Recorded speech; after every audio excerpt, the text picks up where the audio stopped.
Hola chicos, buenas tardes, bienvenidos al periodo 4. Ya llegamos al último periodo del año que se va súper rápido. Si los anteriores han sido cortitos o usted los ha sentido cortitos, le aseguro que el periodo 4 no se siente.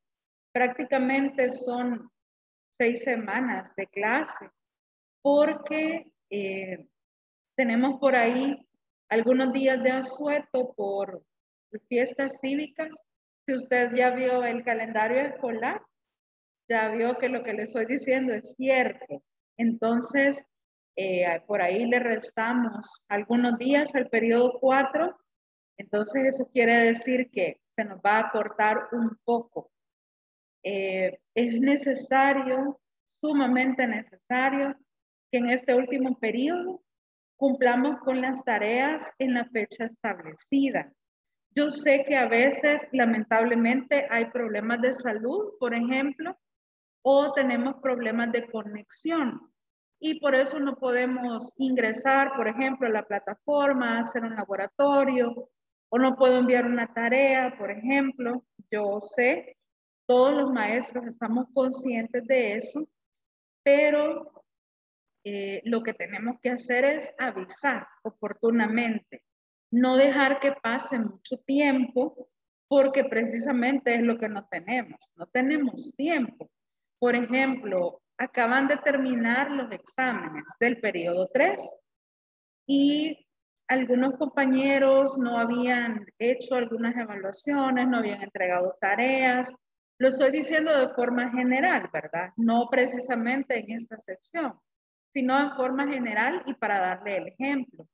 Entonces, en estas semanas de exámenes, tuvimos que estar escribiendo y llamándoles para que se pongan al día.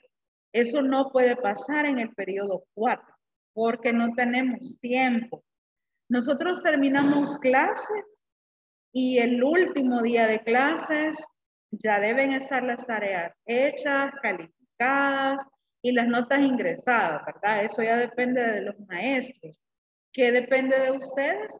Entregar las tareas el día establecido, ¿verdad? Cuando tengan el ordenador, ahí usted va a ver qué días va a tener evaluaciones para tratar de cumplir con esas fechas. Y si por A o B razón no se puede, avisar, ¿verdad? Con tiempo para reponer esas tareas rápido y que no tengamos ningún problema al final del año. La parte quizás más trabajosa del año ya pasó. Este último periodo, por ser cortito quizás, no se siente todo lo que tenemos que hacer, pero sí yo quiero animarles a que hagan el mejor esfuerzo, a que den lo mejor de ustedes. Están a un paso de estar en segundo año, así que eso debe ser motivo de alegría, ¿verdad? Para todos. Así que yo les animo, les doy la bienvenida de nuevo al periodo 4 y vamos a comenzar hablando sobre las tareas y el contenido socioemocional para esta semana. Aquí está la guía, como siempre, se las comparto por aquellos que no han podido verla. Aquí está, ya sabe que es exactamente la que está en la plataforma, ahí la puede encontrar. Y para el periodo 4, nuestra unidad se llama la ilustración. Llegamos al siglo XVIII, ¿verdad? También. Así que esta sería la unidad, la portada del periodo, la ilustración. El indicador de logro es que ustedes sepan argumentar los factores históricos, políticos, sociales, religiosos de la sociedad española en ese periodo de tiempo. Que sepamos comprender, analizar y aplicar todas esas características a las obras literarias, que es como el punto medular, ¿verdad?, de nuestra materia. Y el contenido socioemocional, del cual estaremos hablando toda la semana, es la solidaridad. Ahí le comparto la dirección del blog de donde tomé la información para poder tener como un concepto. ¿Qué es la solidaridad? Bueno, es una colaboración mutua entre dos o más personas, ¿verdad? Que les permite afrontar diversas situaciones. Fíjese que algo importante es que dice que la solidaridad debe ser mutua en ambas direcciones, ¿verdad? No quiere decir que solo una persona va a ayudar y la otra solo recibe los beneficios. Para nada, ¿verdad? Tiene que ser algo mutuo. ¿Por qué? Porque la finalidad es afrontar una situación difícil. Por ejemplo, ustedes que trabajan en equipos. Yo imagino que en más de alguna ocasión algún miembro del equipo ha tenido un problema, por ejemplo, para conectarse, para entregar la parte del trabajo que le han pedido, etcétera. ¿Cómo han sido solidarios ustedes? Tratando de ayudarle, ¿verdad? Los demás miembros del equipo, dándole otras opciones. Bueno, no puedes hacer esto, entonces hace aquello. No te puedes conectar en ese momento, entonces traslademos la reunión para otro momento. Y así podría darle muchos más ejemplos de cómo ustedes, quizás sin pretenderlo, han sido solidarios con sus compañeros. Ya no digamos el día a día en la convivencia en sus hogares, también muchas veces son solidarios sin darse cuenta. Y ahí en la guía hay otros ejemplos de cómo nosotros podemos ser solidarios con otras personas con acciones pequeñas, pero que realmente tienen un gran significado y un gran impacto para otras personas. Así que recordemos siempre ser solidarios para tratar de afrontar situaciones difíciles y tratar de ayudar a otras personas. Vamos a comenzar hablando sobre las actividades o las tareas que vamos a realizar en este cuarto periodo. Cuando usted tenga el ordenador de tareas, por ejemplo, va a ver en literatura española solo aparece una vez, pero también aparece el proyecto STEAM. ¿Se acuerdan? Que en el periodo 3 yo les comentaba que iban a entregar el artículo, aquel que hablaba sobre los huertos caseros, y que en mi caso les pedí que investigaran algo sobre cómo se lleva a la práctica los huertos caseros en los hogares españoles. ¿Se acuerdan? Ese fue lo que trabajaron en el periodo 3. Pues en el periodo 4 le vamos a dar continuidad a ese artículo y vamos a hacer las correcciones necesarias, pero lo vamos a hacer en hora clase, como una actividad de clase, no como una tarea extra o no como una tarea para que usted la haga fuera del horario.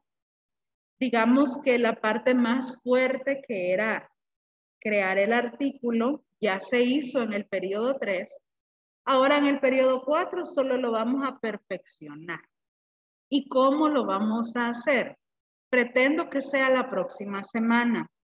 Nos vamos a conectar a la clase puntuales, así como ahora. Yo voy a hacer las pequeñas salas de Zoom para que cada equipo se reúna. Son exactamente los mismos equipos que entregaron el artículo en el periodo 3. Son exactamente los equipos que van a continuar. Cada miembro del equipo va a tener el artículo. Solamente uno del equipo va a compartir la pantalla porque yo voy a ingresar a cada sala para verificar, primero, que estén todos los integrantes del equipo y segundo, que estén haciendo las correcciones que les voy a recomendar. Básicamente son correcciones de ortografía, de redacción de coherencia o de estética. Es decir, no es una corrección tan drástica, ¿verdad? Son pequeños detalles, pero que son muy importantes y que es necesario la colaboración y la participación de todos los miembros del equipo.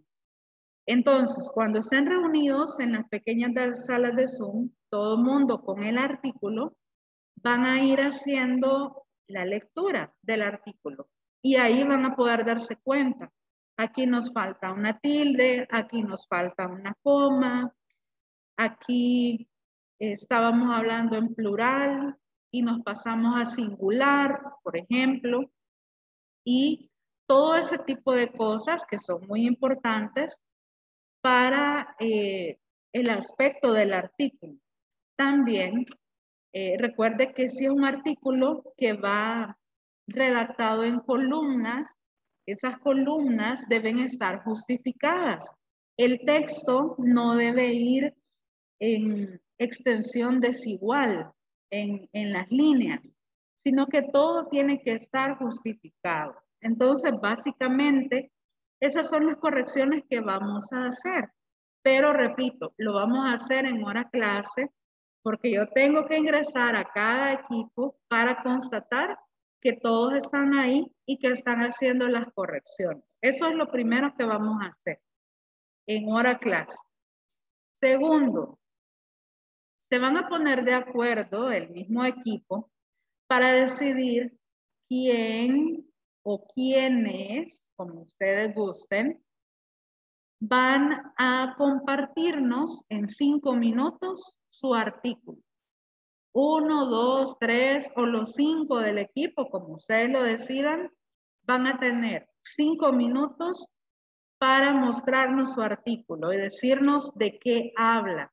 Porque fíjense que aunque el tema era el mismo para todos, lo han abordado de diferentes perspectivas y eso está perfecto. Entonces lo vamos a compartir con nuestros compañeros. 5 minutos por equipo. Entonces yo pretendo que esas actividades las llevemos a cabo la próxima semana. Y de esa manera, la corrección y la presentación de esas correcciones las vamos a hacer en hora clase. Claro que en el ordenador hay un día que dice entrega del proyecto STEAM. Entonces, ese día usted va a entregar todo lo que le pidan las otras materias más lo que ya corregimos de nuestro artículo. Simplemente lo vuelve a insertar y hace la entrega, pero ya sabiendo que eso está corregido y que ya lo hicimos en clase. ¿Hay alguna pregunta de esto? ¿De cómo vamos a trabajar el artículo? ¿Tienen alguna pregunta? Puede escribirla en el chat o con el micrófono. ¿Todo claro? Bueno, está bien. Y si no, pues más adelante pueden preguntar, no hay ningún problema. Bueno, entonces eso lo hacemos en clase la próxima semana. Y en el ordenador le decía que solo va a haber una vez literatura española. ¿Por qué? Porque ese es un control de lectura. Si no recuerdo mal, es la semana del 20 de septiembre. Posiblemente el lunes. Si no recuerdo mal, lo dejé el lunes, 20 de septiembre. De una obra clásica que posiblemente ya la leyeron, pero eso no quiere decir que, ay, como la leí en séptimo o en octavo, pues ya no la voy a leer porque me acuerdo.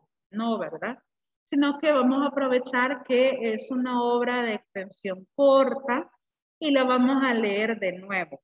Y estoy hablando de la obra El sí de las niñas, de Leandro Fernández de Moratín. Esa obra la vamos a leer, la vamos a comprender, vamos a analizar qué motivaban las acciones de los personajes y el 20 de septiembre se va a conectar a la plataforma para hacer el control de lectura, que va a tener preguntas de memoria, de análisis, de aplicación, de opinión personal, etcétera, ¿verdad? El 20 de septiembre, si no recuerdo mal. Y recuerde que no hacemos examen de periodo, así que va a ser muy necesario que, como lo han hecho todo el año, sean muy cumplidos con su tarea y que, por supuesto, obtengan la mejor nota posible. ¿De acuerdo? Y con eso cerraríamos las evaluaciones de literatura española para el cuarto periodo. ¿Alguna pregunta? No, ahí en el detalle de tareas, yo le comparto el link para que busque la obra. Es posible que alguno ya la tenga, porque como le digo, es una obra que se ha leído anteriormente, entonces es posible que ustedes ya la tengan. No hay problema, ¿verdad? Usted quiere comenzar a leerla, léala, no hay ningún problema. Y si no la tiene, en el detalle de tareas, yo le comparto el link donde puede encontrarla. No hay ningún problema. Y eso sería para el 20 de septiembre. Esperaría yo que el detalle de tareas y el ordenador de tareas lo tengamos ahora más tarde o el día de mañana, a más tardar, espero yo. El día de ahora, por ejemplo, en todas las clases que ha tenido, todos los profes le han hablado, ¿verdad? De tareas. Ya tiene un panorama de cómo comenzar a trabajar. Pero yo espero que hoy por la tarde tengan esa información ya completa con todas las tareas para que se sientan con más confianza, ¿verdad? De comenzar a trabajar. En cuanto lo tenga, yo se los comunico en el grupo del WhatsApp. ¿De acuerdo? Bueno, comenzamos entonces con la introducción a la unidad, con los minutitos que faltan. Si tiene alguna pregunta o algún comentario, puede hacerlo escribiendo en el chat o abra su micrófono, no hay problema. Puede hacerlo de esa forma. Llegamos al periodo 4, siglo XVIII, la Ilustración. Quiero preguntar si alguno de ustedes recuerda qué otro nombre recibe el siglo XVIII o la Ilustración. ¿Qué otro nombre recibe? ¿Por qué otro nombre se le conoce? De las luces. Perfecto, el siglo de las luces. Gracias a quien me respondió. No vi el nombre. Ah, veo que aquí también en el chat escribieron siglo de las luces. Exactamente, gracias. ¿Y por qué se llamaba o le conocían también como el siglo de las luces? Ya lo vamos a ver más adelante. Vamos a comenzar con estas ideas como un resumen de la mentalidad del siglo XVIII, que ahí puede ver usted en el primer cuadro, dice que el siglo XVIII es el siglo de la razón. Ya vimos otro nombre también, el siglo de las luces. Ya vamos a analizar por qué. Cuando dice que es el siglo de la razón, no se refiere a que cuando estoy discutiendo con otra persona y yo gano, yo tengo la razón. No es esa razón, ¿verdad? Sino que está hablando de el raciocinio, de mi pensamiento objetivo. A eso se refiere, ¿verdad? A usar la razón.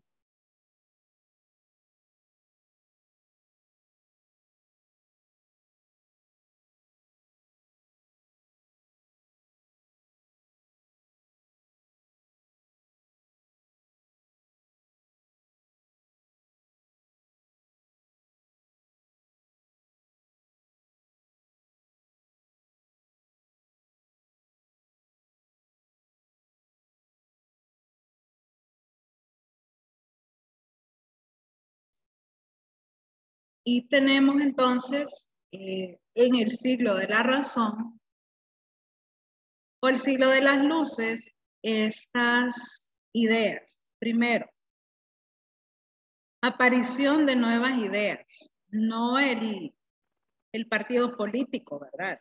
No, aparición de nuevas ideas. ¿Qué tipo de ideas? Bueno, primero, que lo que importaba más en ese periodo de tiempo era lo objetivo, lo que yo podía ver, estudiar, modificar, manipular, y no lo subjetivo, como había sido en periodos anteriores, donde lo que importaba era el sentimiento, la religión, por ejemplo, y un conjunto de cosas subjetivas. Aquí eso no tenía cabida. En el siglo XVIII, por eso se llama el siglo de la razón, lo que interesaba era lo académico, por así decirlo, lo científico. Entonces, bueno, de hecho, en ese periodo de tiempo no hay, por ejemplo, mucho desarrollo de poesía, no hay mucha redacción de poesía. Sí encontramos mucho, por ejemplo, muchos ensayos. Usted sabe que un ensayo me sirve para dar una idea y defender esa postura, para dar por cierta o para desechar una hipótesis, por ejemplo. Para eso me sirve un ensayo. Entonces, en el terreno de la literatura, en el siglo XVIII, la poesía fue muy escasa por esa razón, porque lo que a ellos les interesaba era el intelecto y no el sentimiento. Otra idea del siglo XVIII es el despotismo ilustrado. Esta palabra, despotismo, a veces la hemos escuchado como un adjetivo y decimos, por ejemplo, ese hombre es un déspota. ¿Qué quiere decir ese adjetivo? ¿Cómo lo entienden ustedes? ¿Es un insulto o es un halago? ¿Es algo bueno o es algo positivo? ¿Cómo lo ven? ¿O nunca lo han escuchado?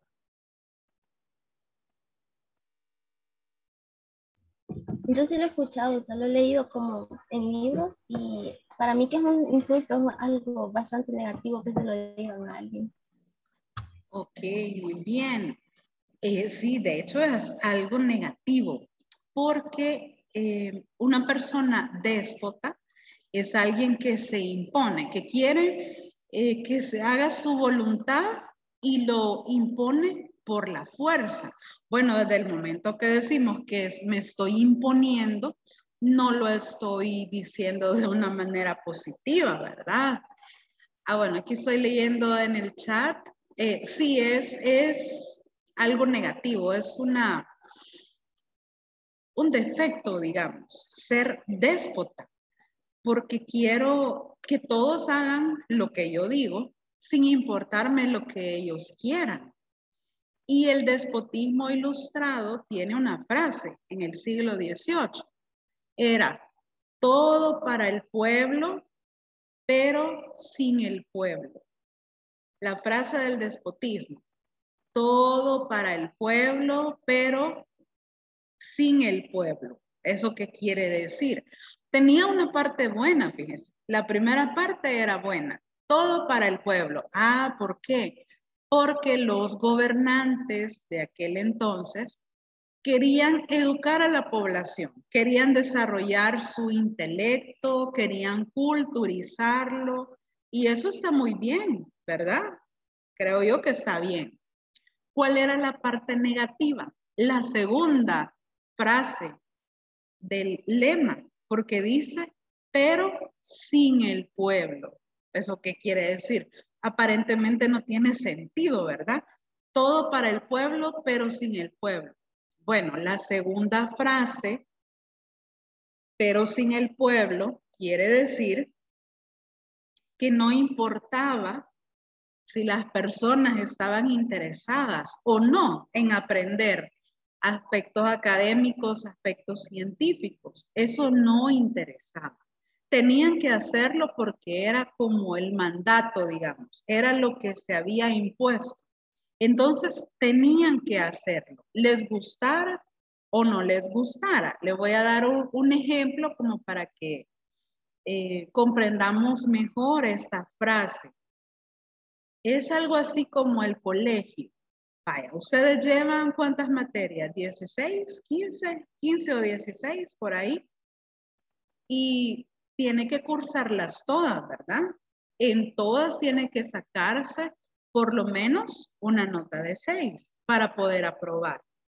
Eso no implica que a usted le encantan las 16 materias, ¿verdad? Puede ser que le gusten 8 y que las otras 8 materias las estudia porque hay que hacerlo, ¿verdad? Para pasar a segundo, tengo que aprobar todas mis materias.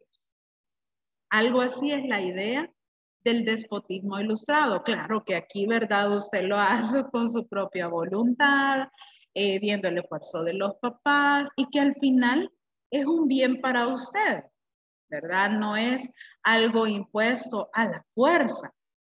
En el caso del siglo XVIII, sí, ¿verdad? Las personas estaban sometidas a utilizar la razón, aunque así no lo quisieran, a aprender nuevas cosas, aunque así no lo quisieran.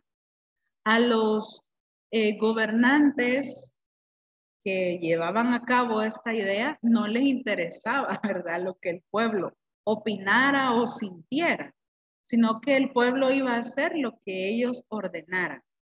Otro ejemplo, así, no de despotismo, ¿verdad? Sino que a veces hay que hacer cosas porque son buenas para nosotros. Espérame,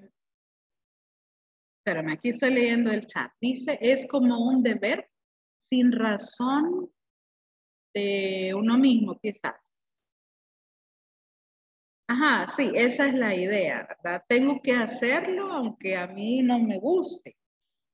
Y les estaba diciendo otro ejemplo, quitando la palabra déspota, ¿verdad? Sino que a veces hay que hacer cosas porque es bueno para nosotros, aunque a mí no me guste. Así como dice aquí en el chat, ¿verdad? Es como un deber sin razón de uno mismo, ¿verdad? O sin razón del mismo.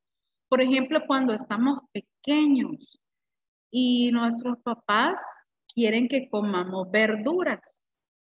A la mayoría de niños las verduras no les gustan, ¿verdad? A la mayoría. En especial aquellas que son un poco raras como el pipián, la berenjena, no sé qué otra verdura a ustedes no les gustaba de pequeños. Y nuestros papás nos decían, ¿verdad? Que tenés que comértela porque es bueno para ti, porque te va a ayudar a crecer, porque te va a ayudar a no sé qué. Y entonces ni modo, había que comérselo porque los papás mandaban, ¿verdad? Exacto, las grandes estrategias de los papás dicen aquí en el chat y es cierto, o sea, no me dejarán mentir, ¿verdad? Y así hay un montón de cosas que a nosotros no nos gustaba hacer, pero que los papás nos ordenaban y nos mandaban a que lo hiciéramos, porque era bueno para nosotros.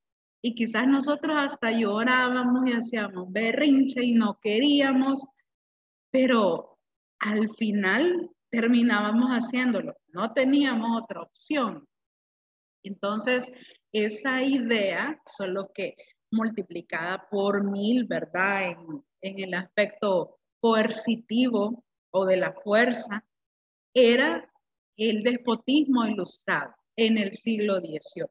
Querían lo mejor para el pueblo, pero realmente no les interesaba si el pueblo quería o no. Lo iban a hacer y punto. Luego tenemos que dice que la razón y la ciencia se unieron para mejorar la sociedad, para mejorar, por ejemplo, la calidad de la vida en las personas. ¿Se acuerda que en siglos anteriores, allá por la Edad Media, por ejemplo, no había avance científico porque los pensamientos religiosos gobernaban y entonces pues no se dio mucha libertad. Luego viene el Renacimiento, donde sí hay un avance, pero ahí se enfocaron más en el goce y en el disfrute de la vida, en que todo era ideal y hasta cierto punto irreal. Luego caen en el barroco una decadencia, ¿verdad? Económica, política, militar, y van perdiendo cada vez terreno y en la sociedad reina un sentimiento de tristeza, ¿verdad? Pues entonces, en el siglo XVIII, todo eso queda atrás y es como un nuevo despertar, digamos.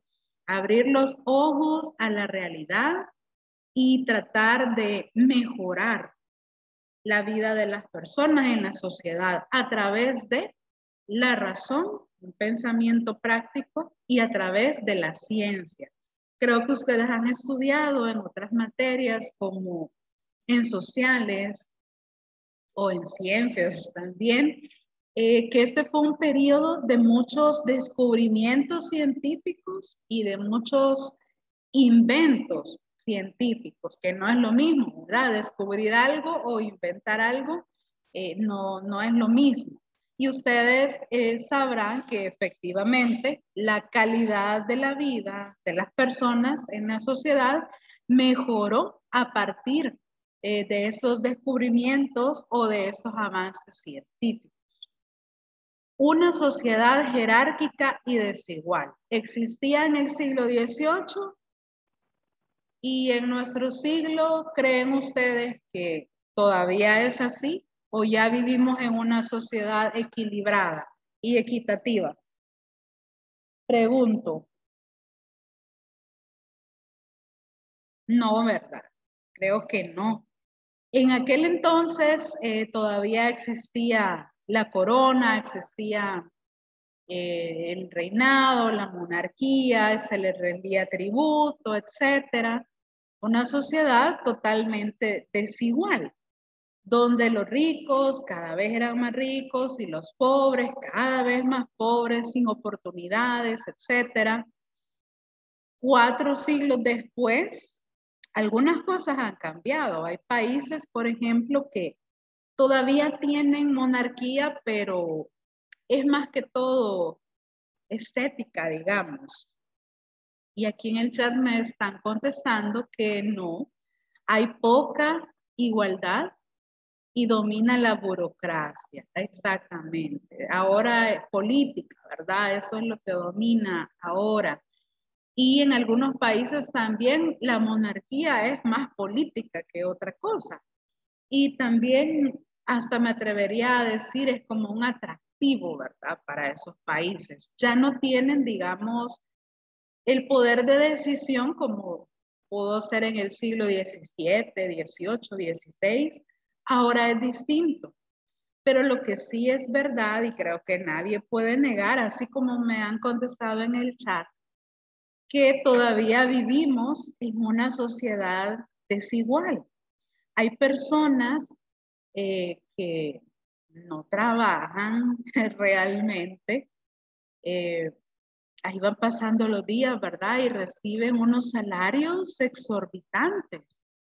En cambio, hay otras personas que se parten el alma trabajando desde las 5 de la mañana hasta las 8 de la noche y no logran, ¿verdad?, avanzar económicamente. ¿Por qué? Por lo que le acabo de decir hace un momento. Estamos en una sociedad donde la riqueza está concentrada.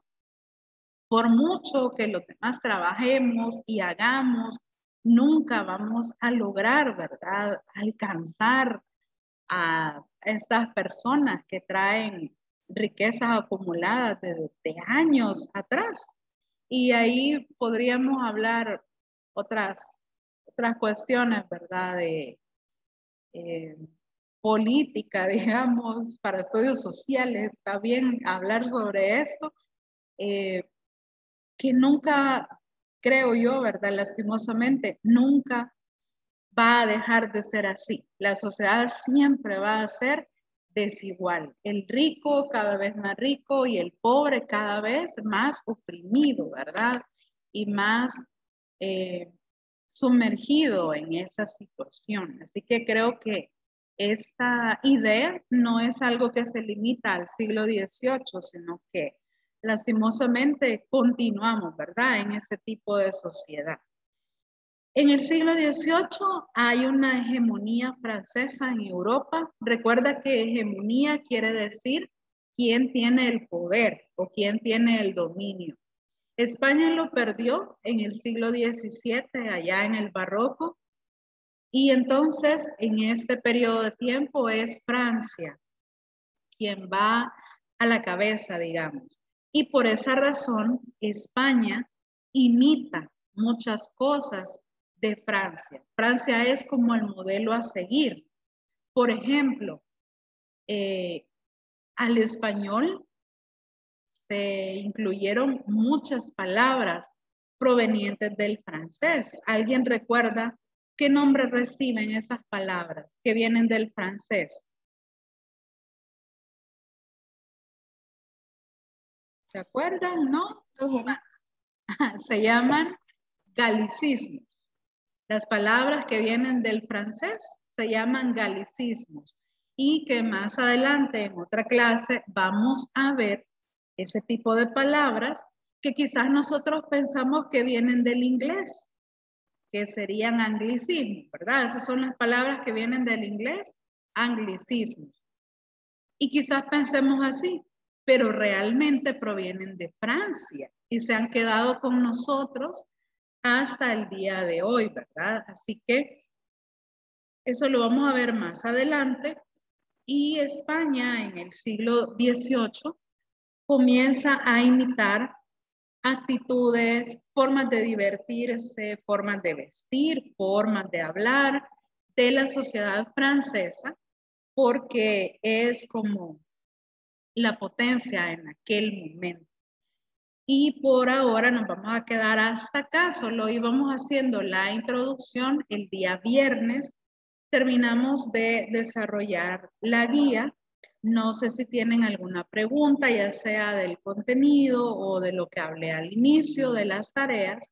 Si no la tuvieran hoy, no hay ningún problema. En la próxima clase pueden hacerla porque vamos a seguir hablando de esto.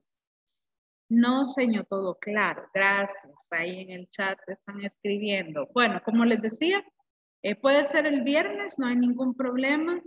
Y nos quedamos hasta acá el día de ahora. Por favor, no se desconecte si no me ha escrito su número de lista en el chat, porque de acá tengo que tomarla para ver la asistencia de este día.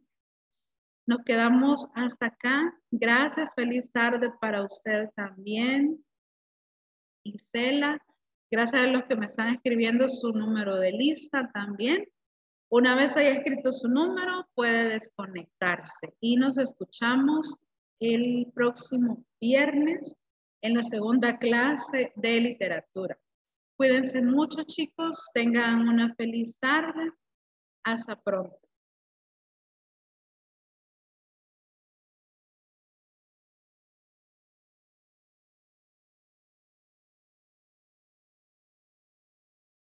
Ay, gracias, Isela, y gracias a todos los que participan y preguntan y contestan.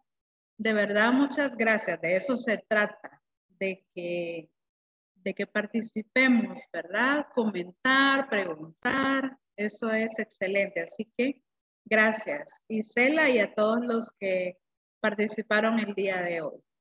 Cuídense mucho. Bye, hasta pronto.